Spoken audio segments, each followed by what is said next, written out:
وكما كانوا في مراسلات سابقه هذا الاسبوع، يعني المعطيات اللي كتعلق فريق الوداد مع رولاني موكوينا والمكسب الحالي فهي متاحه للعشاق ديال الوداد، وايضا للطرف الثاني في هذا الديربي. المعطى السلبي بالنسبه للعشاق ديال الديربي هو غياب الجمهور، كما تاكد ايضا في برنامج المريخ الرياضي مع صديقنا محمد بوتوزاز وضيفه عبد السلام بن لقشور، بموضوع ايضا حتى ديال الاجتماع اللي كان ما بين الطرفين ديال فريق الوداد الرياضي والحسم في غياب الجمهور في ملعب العربي الزاولي في هذا الديربي هذا اللي كيجي كما قلنا بمعطيات متغيره على الموسم الماضي اللي كان ايضا ديربي في الجوله قبل الاخيره، كانتصر فيها الرجاء بالكوفرون ديال ادم النفاتي اللي كانت حاسمه ايضا ومؤثره في مسار حامل لقب الرجاء. الوداد هذا الموسم كلشي شاف يعني المستوى ولا الحجم ديال التغيير اللي كاين في نادي فريق الوداد الرياضي مع رولاني موكوينا، مع نتائج نقولوا يعني متوسطه، لان جمهور الوداد دائما كيتسنى الافضل في كل جوله وفي كل دوره وفي كل مباراه. تكلمت على المباراتين اللي خداهم مع الماس وايضا الرجاء بني ملال، كان كيحاول من خلالها رولاني موكوينا يحافظ دائما على التنافسيه ديال اللاعبين من بعد التوقف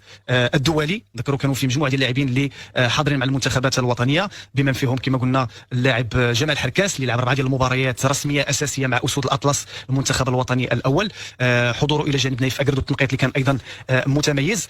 شفنا ايضا اللاعبين اللي كانوا مع المنتخب الوطني المغربي في الكوت ديفوار واللي خداو 2 المباريات وديه اللي تسالت بالتعادل 0-0. هذه المباريات اللي كان فيها كما قلنا محمد مفيد، كان حاضر ايضا الناسي، الى جانب ايضا الاسماء الاخرى اللي تم الاعتماد ديالها واللي لعبوا حتى دقائق يعني كبيره مع المنتخب الوطني نقولوا المحلي اللي كيستعد يعني للشام المقبل. في المقابل كاين بعض الغيابات اللي بدات كتسترجع العافيه ديالها، منها اللاعب نيانغ.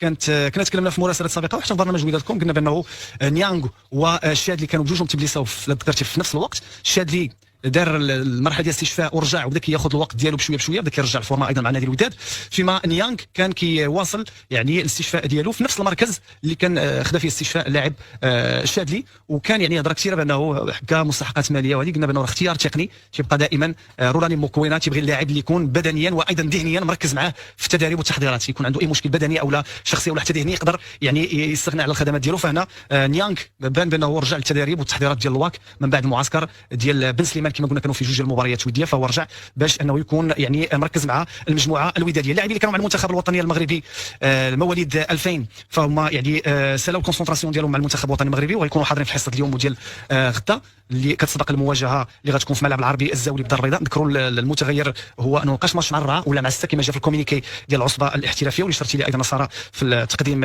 ديالك. كاين ايضا بلاغ ديال فريق الوداد الرياضي واللي حاول من خلاله يعني يوضح الموقف ديالو ايضا من هذه الاجتماعات اللي كانوا، ايضا هذه المتغيرات اللي كاينه في الديربي.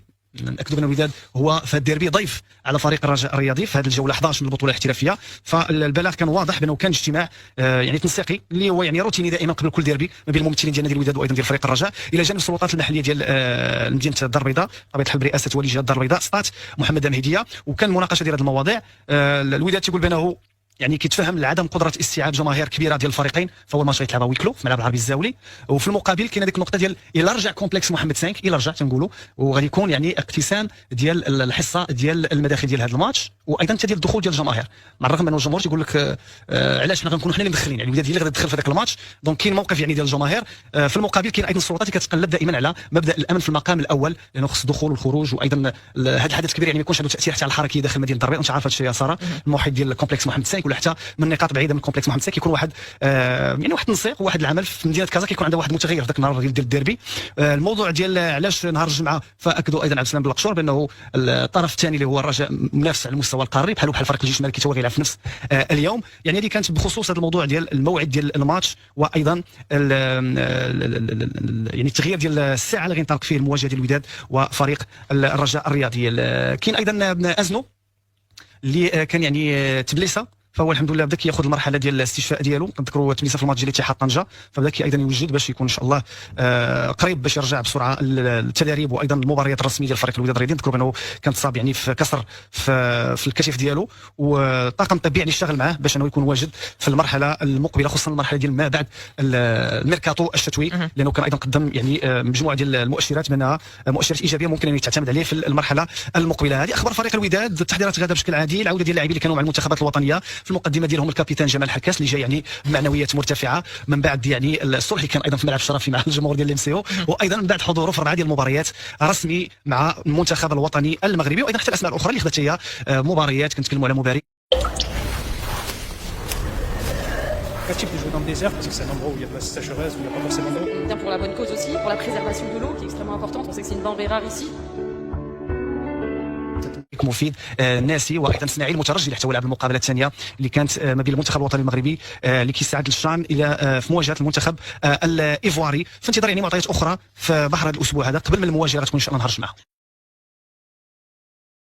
السلام عليكم، لا تنسوا الاعجاب بالفيديو والاشتراك في القناة تشجيعا لنا لنستمر بنشر المزيد إن شاء الله.